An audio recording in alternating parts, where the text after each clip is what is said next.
In the ashes of what was once her world, a widow discovers that ruins can hold more than memories. They can hold miracles. When everyone walks away from the destruction, she stays.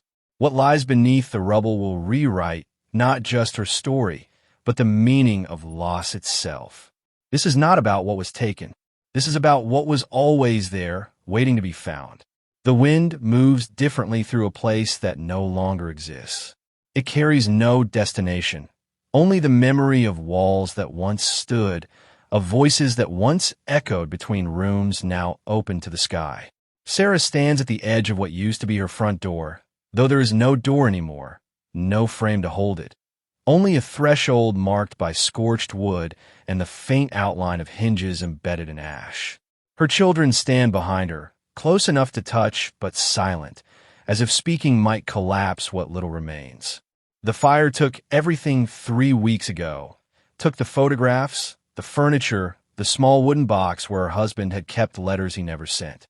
It took the smell of morning coffee and the creak of the fourth stair and the way sunlight used to fall through the kitchen window at exactly 4 in the afternoon. But it left the land. It left the ruins. And when the insurance company said there was nothing they could do, when the neighbors stopped calling, when even her own brother suggested she sell what was left and start over somewhere else, Sarah made a choice that no one understood. She stayed. The morning comes without ceremony, pale and cold, the kind of dawn that refuses to announce itself. Sarah wakes in the trailer to the sound of Daniel coughing in his sleep, a wet, rattling sound that has been getting worse.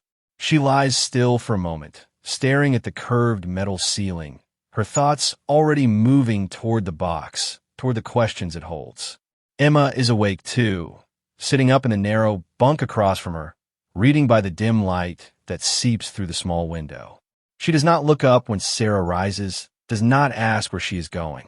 They have learned to exist in parallel silences, each one carrying their grief in a separate container, afraid that if they touch too much, they will both shatter. Sarah pulls on her boots and steps outside. The air is sharp, laced with the smell of wet earth and old smoke, a scent that never quite leaves the property no matter how many weeks pass. She walks toward the ruins, toward the place where the box waits, and she feels the weight of the decision pressing against her ribs. There's a superstition in loss, a belief that if you disturb the wreckage too much, you will lose even the memory of what was. But there is also a hunger that comes with grief, a need to find meaning in the meaningless, to pull something whole from the scattered pieces. The box sits where she left it, half covered with a tarp, gleaming dully in the early light. She kneels beside it and pulls the tarp away.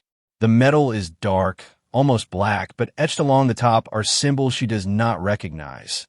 Geometric patterns that seem to shift when she looks at them too long, as if they are not quite fixed in place.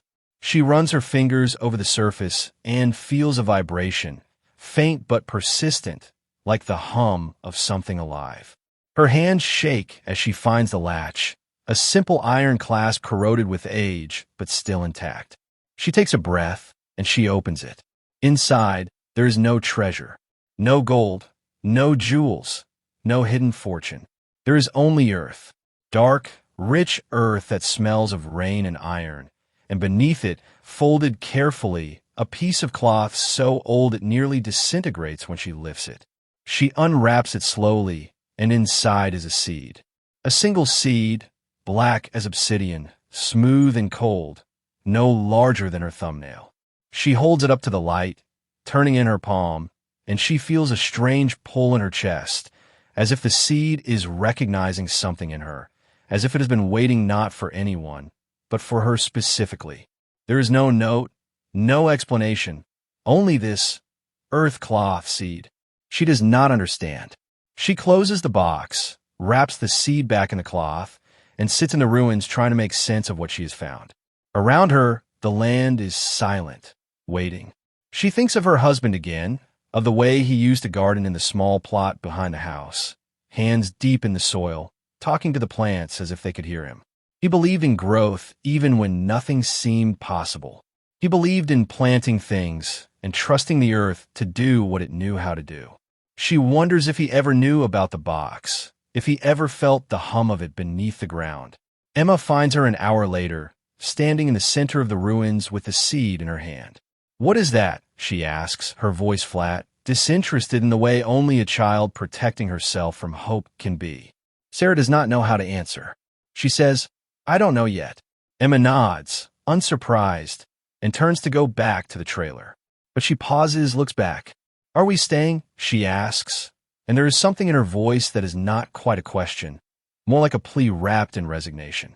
Sarah meets her daughter's eyes and says, "Yes, we're staying." That afternoon, Sarah plants the seed. She does not know why. She does not know what it will become, or if it will become anything at all. But she digs a hole in the center of the ruins, in the place where the kitchen used to be, where the ash sits golden and strange. She places the seed in the earth, covers it gently, and presses her hands flat against the ground. She whispers, though she does not know to whom, "Please, let something grow." The days that follow are ordinary in their brokenness. Sarah continues to clear the ruins, pulling twisted metal and charred wood into piles, sorting what can be salvaged from what cannot. Daniel's cough worsens, and she takes him to the clinic in town, where a tired doctor prescribes antibiotics they cannot afford. Emma grows quieter, spending hours drawing in a notebook she keeps hidden under her pillow. And Sarah watches the place where she planted the seed, checking it every morning, every evening, looking for any sign of change. Nothing happens. A week passes. Then two. The ground remains undisturbed, the soil dark and still. She begins to feel foolish, begins to wonder if grief has made her desperate enough to believe in magic. But she does not dig it up. She leaves it alone, and she waits. On the 17th day, she wakes to find Emma standing in the ruins, staring at the ground. Sarah rushes out, her heart pounding, and she sees it. A small green shoot pushing through the soil, no thicker than a blade of grass, but unmistakably alive. Emma turns to her, eyes wide, and for the first time in weeks, there is something other than sadness in her expression. There's wonder. The plant grows impossibly fast. Within days, it is a foot tall, its leaves broad and dark, veined with silver. Within a week, it is taller than Sarah, its trunk thick and strong, its branches reaching outward as if embracing the ruins. The town begins to notice. People drive by slowly, staring, whispering. A few stop to ask what kind of tree it is, where it came from, how it is growing so fast in soil that should be dead. Sarah tells them she does not know, which is the truth, but it is also a protection. She does not want them to touch it, to study it, to take it from her. The tree changes things. Daniel's cough begins to ease. Emma starts talking again, asking questions, helping Sarah tend to the space around the tree. And Sarah herself feels something shifting inside her, something loosening, as if the roots of the tree are reaching not just into the earth, but into her, pulling out the grief that has been choking her. She sleeps better. She dreams less of fire and more of green, growing things. But there is also something else. At night, when the wind moves through the branches, she hears voices, soft, layered, speaking in a language she does not understand but feels in her bones. She sees shadows moving beneath the tree, figures that vanish when she looks directly at them. And the symbols on the box, the ones she could not read before, begin to make a strange kind of sense, as if the tree is teaching her its language. One evening, as she sits beneath the tree, a woman approaches. She is old, bent with age, her eyes sharp and knowing. She does not introduce herself. She simply looks at the tree, then at Sarah, and says, "You found it." Sarah nods, unsure of what to say. The woman reaches out and places a hand on the trunk, and the tree shivers, its leaves rustling though there is no wind. "This is not just a tree," the woman says. "This is a door, and you have opened it." Sarah's mouth goes dry. A door to what? The woman smiles, sad and ancient. To what was buried, to what was lost, to what was always meant to return. She turns to leave, but Sarah grabs her arm. "Wait, who are you? How do you know about this?" The woman looks at her for a long moment, and when she speaks, her voice is heavy with something that might be pity or might be envy. "I'm the one who buried it," she says. 70 years ago, when the last house burned, I thought I was protecting this place. But protection is just another word for fear. And fear always comes back. She walks away, disappearing into the dusk, and Sarah is left standing alone beneath the tree, her mind spinning. A door, a return, something buried. She looks up at the branches, at the way they seem to reach toward the sky with an urgency that feels almost human, and she wonders what she has unleashed. She wonders if it is too late to stop it. She wonders if she wants to. That night, the tree blooms. Flowers the color of midnight, petals that shimmer like oil on water, releasing a scent so sweet it makes her dizzy. And in the center of each flower, there is a light, soft, pulsing like a heartbeat.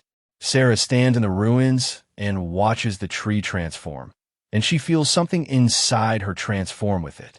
The grief is still there, but it is no longer the only thing. There's also hope. There's also possibility. There's also the terrifying knowledge that some doors, once opened, cannot be closed. The tree does not stop growing. Within a month, it towers over the ruins, its canopy spreading wide enough to cast the entire property in dappled shade. Its roots push through the foundation, cracking concrete, reclaiming the land in a way that feels less like destruction and more like reclamation. Sarah stops, trying to clear the debris. There is no point. The tree is building something new from what was destroyed, and she understands, on some level deeper than words, that this is not her project anymore. It is the trees. The town's curiosity turns to unease. People stop visiting. The local pastor comes once, stands at the edge of the property, and makes the sign of the cross before leaving without a word.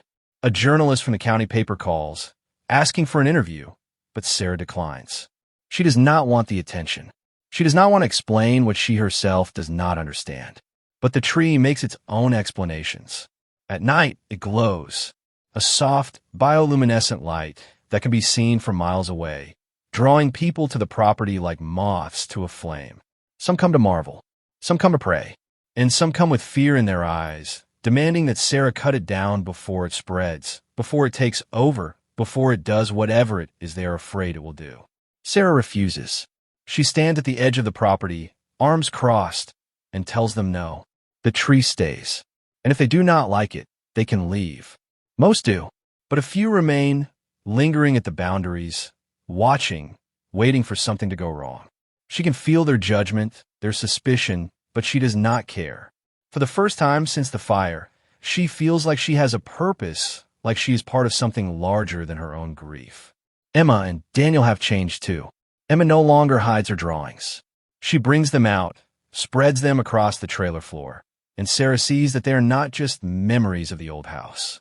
They are blueprints, plans, designs for something new, something built around the tree, something that incorporates the ruins rather than erasing them. I've been thinking, Emma says one evening, her voice tentative but determined. What if we don't rebuild what was? What if we build what could be? Sarah looks at the drawings, intricate, beautiful, impossible, and feels tears prick her eyes. Yes, she says. Yes, let's do that. Daniel, meanwhile, spends his days beneath the tree, his cough completely gone, his color returned. He talks to it the way his father used to talk to the garden, and sometimes Sarah swears she hears it talking back. Not in words, but in rustling leaves, in the creak of branches, in the way the light shifts and dances across his face. He is happier than he has been in months, and Sarah wonders if the tree is healing him, or if he is healing himself, or if there is any difference. But the tree also brings complications. Strange things begin to happen. Plants that should not grow in this climate sprout around the property. Tropical flowers, desert cacti, species that have no business existing together. Animals appear. Birds Sarah has never seen before. Insects that glow in the dark. A fox with silver fur that watches her from the edge of the ruins every evening at dusk. And people begin to report dreams. Vivid, overwhelming dreams of the tree, of its roots spreading beneath the earth, connecting to something vast and ancient, something that has been waiting. A scientist comes, a woman from the university, polite and persistent.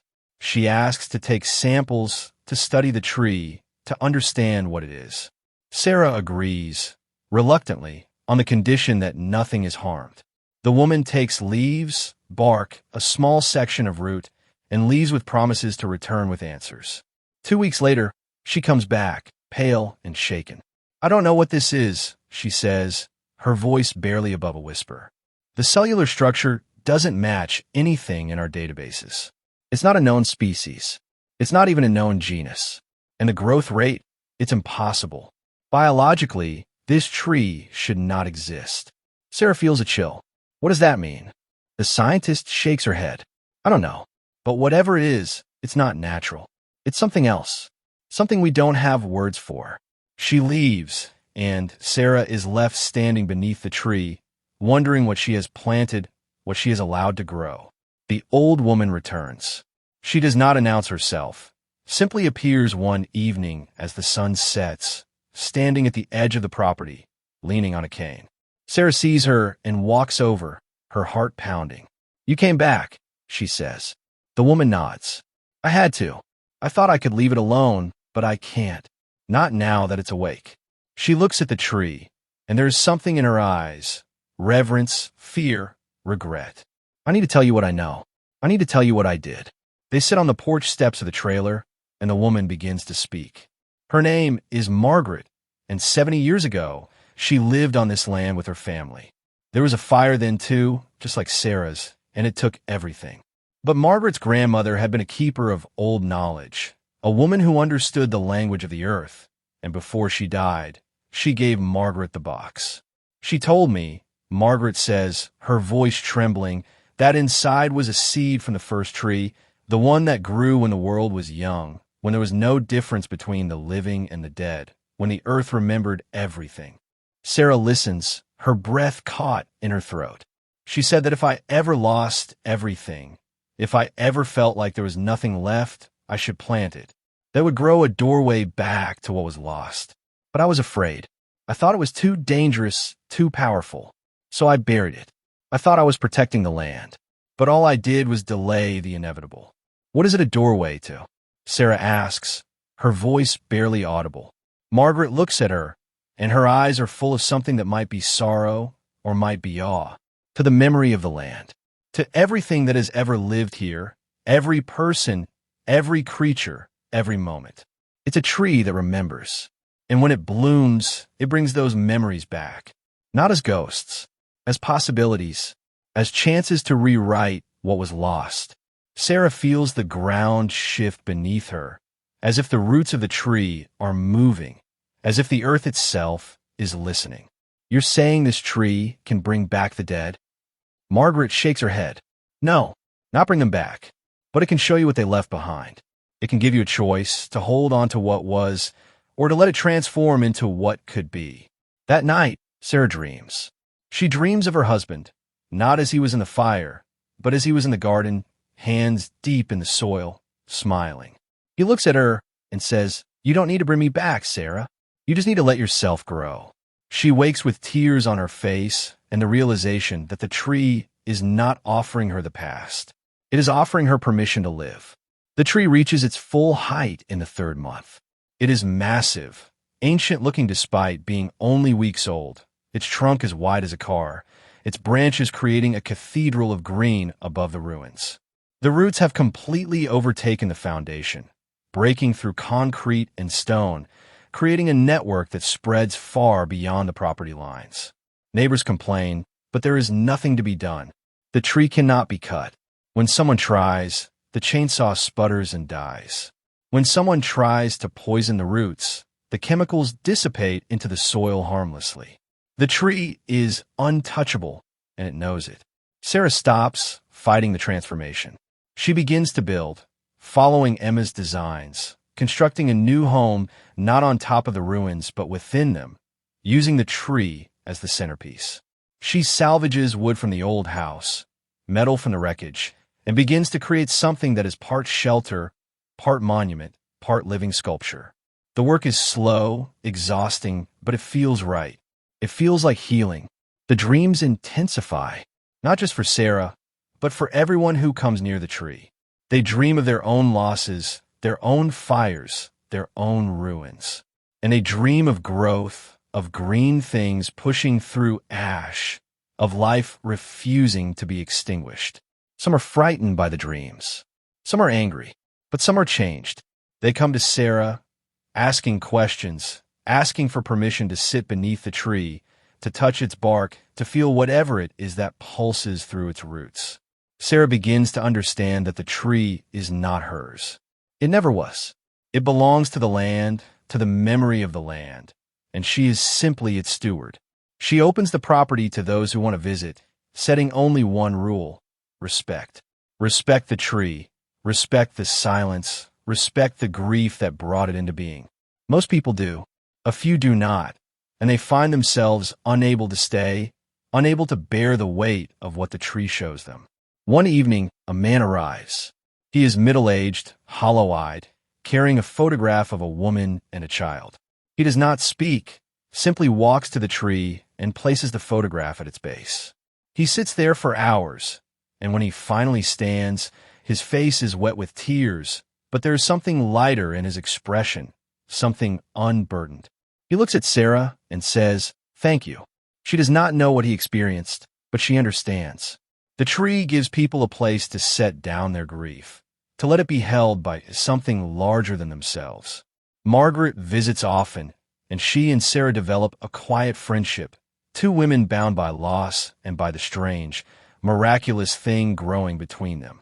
Margaret teaches Sarah about the old ways, about how to listen to the land, how to read the signs in the leaves and the roots. She tells Sarah stories of other trees, other seeds, other doorways scattered across the world, most of them lost or forgotten. "This is rare," she says one afternoon, her hand on the trunk. "Most people never find their doorway. Most people spend their whole lives locked in their grief. But you opened yours. And now you get to decide what comes through." Sarah thinks about that. What comes through? The tree has shown her memories of her husband, of the life they had, of the moments she thought were lost forever. But it has also shown her possibilities, of Emma designing buildings that honor both destruction and creation, of Daniel becoming someone who understands how to speak to the world in ways most people have forgotten, of herself learning to carry grief without being crushed by it. The tree is not erasing the past. It is giving her a way to live with it. But there is also danger. The tree's growth has destabilized the land. Small sinkholes open where the roots push too deep. The water table shifts. And there are reports of people who spend too long beneath the tree and come away changed in ways that are not entirely good. Obsessed, unable to leave, unable to return to their ordinary lives. Sarah begins to worry that the tree is not just a gift, but also a test, a challenge to see if she can hold on to herself even as the tree pulls her deeper into its mystery. She asks Margaret about it. Is it dangerous? Margaret considers the question for a long time. Everything powerful is dangerous, she says finally. The question is not whether it can hurt you. The question is whether you are willing to be changed by it. Because the tree will change you, Sarah. It's already changing you, and you have to decide if that's what you want. Sarah thinks about her life before the fire. The safety of it, the predictability, the way she knew who she was and what her role was. And she thinks about her life now. Uncertain, strange, built on the ruins of everything she lost. And she realizes that she does not want to go back. She does not want safety. She wants growth, even if it is painful, even if it is dangerous. She wants to become someone who can hold both the grief and the joy, both the ending and the beginning. The tree blooms again, this time with flowers that release seeds. They float on the wind, carried far beyond the property, landing in soil across the county, across the state. And wherever they land, they grow. Not as large as the mother tree, but large enough. Small doorways scattered across the land, offering others the same choice Sarah was given. Some people welcome them. Some people fear them. And some people try to destroy them, which only makes them grow faster, stronger. Sarah watches the seeds spread and knows that she has started something that cannot be stopped. The tree has done what it was always meant to do. It has remembered, it has grown, and it has offered the world a chance to do the same. And now the world has to decide what to do with that chance. The seasons turn, and the tree endures. Winter comes, but the tree does not lose its leaves. Snow falls, covering the ruins, and the tree stands green and glowing beneath the white, a beacon in the frozen landscape. People come from farther away now, pilgrims, seekers, people who have heard the stories and want to see the tree for themselves. Sarah builds a small shelter near the property line where visitors can rest, can warm themselves, can prepare before approaching the tree. She does not charge money. She does not ask for anything except respect. Emma finishes the new house. It is nothing like the old one.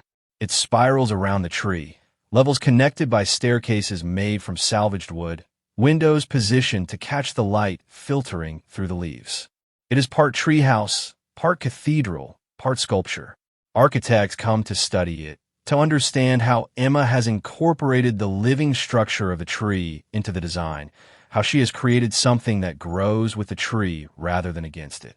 Emma is offered scholarships, opportunities, recognition. She accepts some, declines others. She is only 13, but she already knows what she wants: to build places that honor both loss and growth, to create spaces where grief can transform into something beautiful. Daniel begins to write. Not stories exactly, but observations, fragments, poems. He fills notebook after notebook with descriptions of the tree, of the animals that gather beneath it, of the way the light changes throughout the day. A teacher at school notices and enters one of his poems in a contest. It wins. A publisher reaches out. Daniel is 9, and he's being published. Sarah reads the poem and cries, not because it is sad, but because it is true. It is a poem about how fire destroys but also clears, how from the ashes comes a seed, how nothing is ever truly lost, only changed. Sarah herself changes in ways she cannot always articulate. She is thinner, stronger, her hands permanently stained with soil and sap. She speaks less, but listens more. She has learned to hear the language of the tree, not in words, but in feelings, in images that rise unbidden in her mind. The tree shows her things, moments from the land's history, visions of people who lived here centuries ago, glimpses of futures that might yet come to pass. She does not know if these visions are real or if they're the tree's way of teaching her, of preparing her for something. Margaret grows weaker. She is in her 90s now, and the weight of years is catching up to her. She spends her days beneath the tree, resting against its trunk, and Sarah sits with her, holding her hand. "I'm glad you found it," Margaret says one afternoon, her voice thin. "I'm glad it wasn't wasted." Sarah squeezes her hand. "You didn't waste it. You kept it safe until the right person came along." Margaret smiles. "Maybe. Or maybe there's no right person. Maybe there's just the person who is brave enough to plant it." On a cold morning in late winter, Margaret dies. She passes quietly, sitting beneath the tree, her hand resting on its bark. Sarah finds her and knows immediately that she is gone. There is no sadness in Margaret's face, only peace. Sarah sits with her for a long time, and then she calls the doctor, calls the funeral home, makes the arrangements. But before they take Margaret's body, Sarah does something. She takes a cutting from the tree, a small branch, and places it in Margaret's hand. And when they bury her, Sarah plants the branch at the head of the grave. It grows. Within days, a sapling pushes through the earth above Margaret's resting place. And within weeks, it is a tree in its own right, smaller than the mother tree, but no less powerful. Sarah visits often, and she swears she can feel Margaret in the roots, in the leaves, in the way the tree sways in the wind. It is not resurrection. It is transformation. And Sarah understands, finally, that this is what the tree offers. Not the return of what was lost, but the continuation of it in a new form. Spring comes, and the tree explodes with new growth.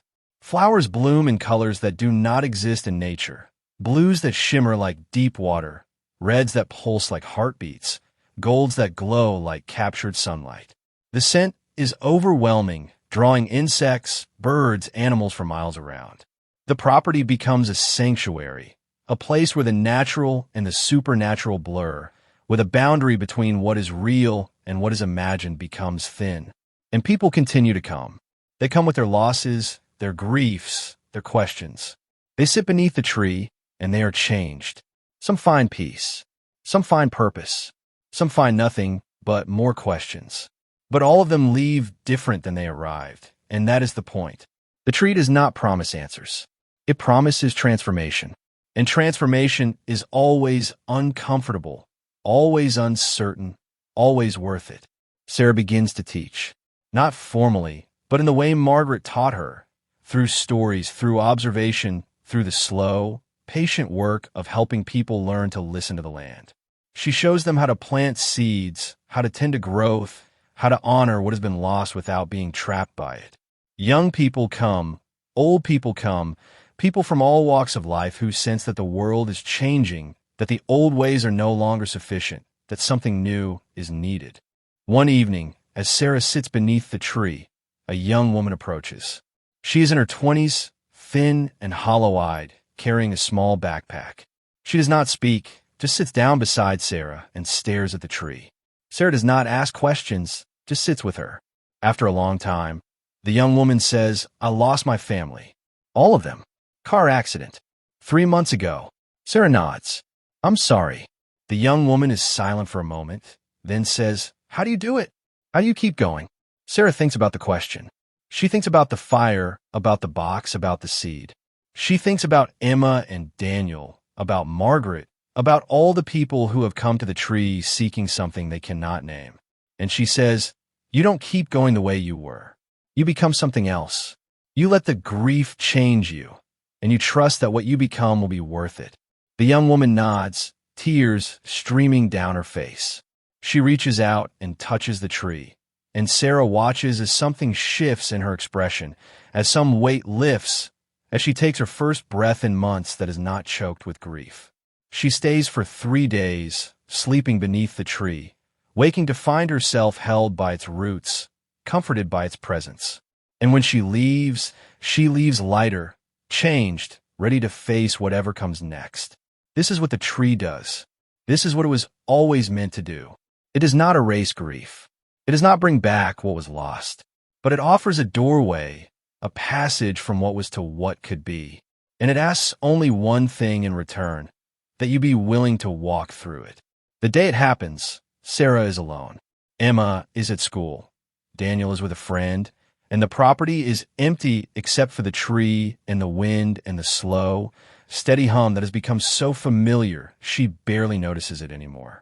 She is working on a new section of the house, measuring wood, marking where the next staircase will go, when she feels it, a shift deep and sudden, like the earth taking a breath. She drops her tools and runs to the tree. The bark is hot to the touch, almost burning, and the leaves are rustling wildly, though there is no wind. The light within the tree intensifies, pouring from the flowers, from the trunk, from the roots themselves, and Sarah feels herself pulled forward, her hand pressed against the bark, her mind opening to something vast and incomprehensible. And then she is not standing in the ruins anymore. She is standing in a forest, ancient and endless, trees as tall as mountains, their roots interconnected, their branches forming a canopy that blocks out the sky. And in the center of the forest, there is a woman. She is made of light and shadow, her form shifting, her face both young and old, familiar and strange. Sarah knows her. She does not know how, but she knows her. "Who are you?" Sarah whispers. The woman smiles. "I'm a memory of the land. I am the voice of the first tree, the one that grew when the world was young. I am what has been waiting for you to open the door." Sarah's heart pounds. "Why me?" The woman steps closer, and Sarah can see now that she is not one woman, but many, 1,000 faces layered over one another. Every person who has ever lived on this land, every grief that has ever been buried here. Because you were willing to plant the seed, because you were willing to stay in the ruins, because you understood that transformation requires loss. The woman reaches out and places a hand on Sarah's chest, and Sarah feels something unlock inside her, something she has been carrying since the fire, since her husband died, since she lost everything. The grief is still there, but it is no longer a weight. It is a root, deep and strong, anchoring her to the earth, connecting her to something larger than herself. "What do you want from me?" Sarah asks. The woman's smile fades. "I want you to choose. The tree has grown. The doorways are open. But they cannot stay open forever. The world is not ready for this much memory, this much possibility. You must decide. Do you let the tree continue to spread, knowing that it will change everything, knowing that not everyone will survive the change? Or do you close the doorways, let the tree remain but grow no further, and preserve the world as it is?" The gathering happens on the first day of spring. Sarah sends word to everyone who has visited the tree, everyone who has been changed by it, and they come. Hundreds of them from across the county, across the state, filling the property, standing beneath the tree, waiting. Sarah stands at the center, Emma and Daniel beside her, and she tells them what she saw, what she was asked. She tells them about the choice, to let the tree spread or to close the doorways. The debate is fierce. Some argue that the tree is dangerous, that it is changing people in ways they cannot control, that it should be contained. Others argue that the tree is a gift, that it is offering the world something it desperately needs, that it should be allowed to grow without limit. Still others argue that there is no point in choosing, that the tree will do what it wants regardless of what they decide. Sarah listens to them all, and she realizes that there is no right answer. There is only the answer they can live with.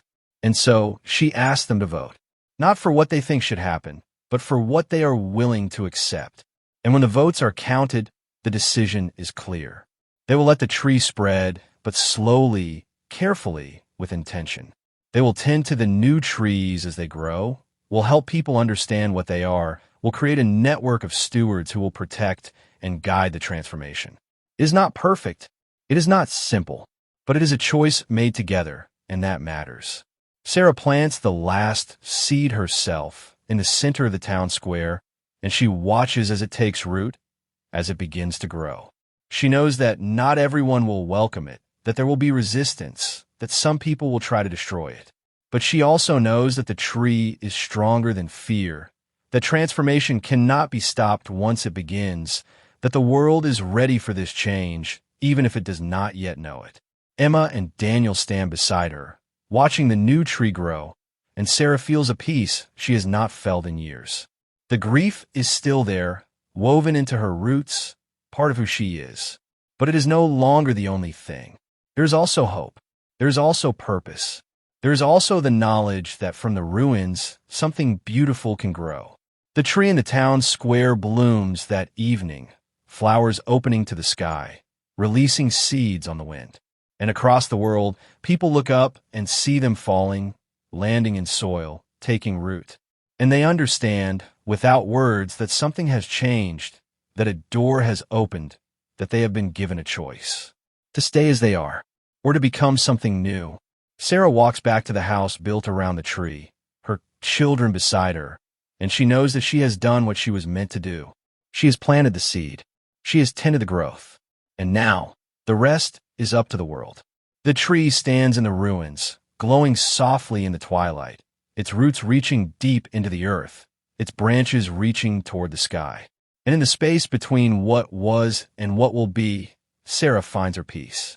Not an ending, not a beginning, but a transformation. And that is enough.